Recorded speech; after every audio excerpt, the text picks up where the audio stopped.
Hey, how many miles are you running today? Definitely wasn't planning on running any miles. Well, if you run one with me, I'll get you any pair of sneakers. Cool?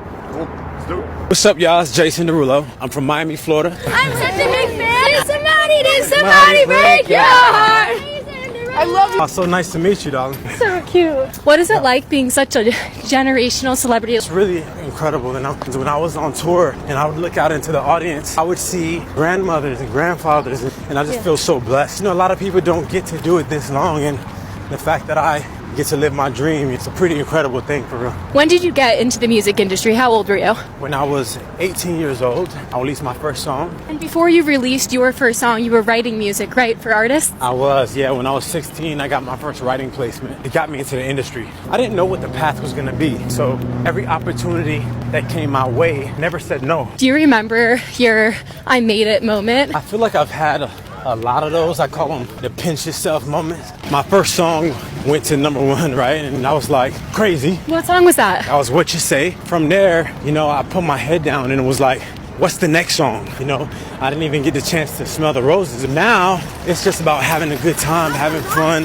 and enjoying the process. Being in the studio late nights, having a little drinky drink. It's my favorite thing to do in the world, you know what I'm saying? You've been such a grinder throughout your career, and you see it with your social media, which has popped off. Social media, it was the thing that was the hardest for me. I had all these hit songs and nobody knew who I was, and I had sold 250 million records. It wasn't until the pandemic where I was like, I'm going to figure this out. I told myself how I was going to figure it out was by posting 6 times a day. What it allowed me to do was to be more free and post things that I would never normally post. Through that freedom, I started to learn my audience. All of a sudden, I knew how to social media. I knew how to social media. I love that. I would say my biggest advice would be do something that you're obsessed with. Love doing is not enough. If you're obsessed with something and you're thinking about it all the time, you go to bed, you're thinking about it, you wake up in the morning, I'm like, I want to do that. You should do that. Life is short. Spend the time living the life that you want to live. Worry about the monetary aspect later. And you're in New York City right now promoting your new song with Michael Bublé, Spicy Margarita. That's right. It's honestly one of my favorite songs. Michael has always been somebody that I looked up to. But to have a collaboration with him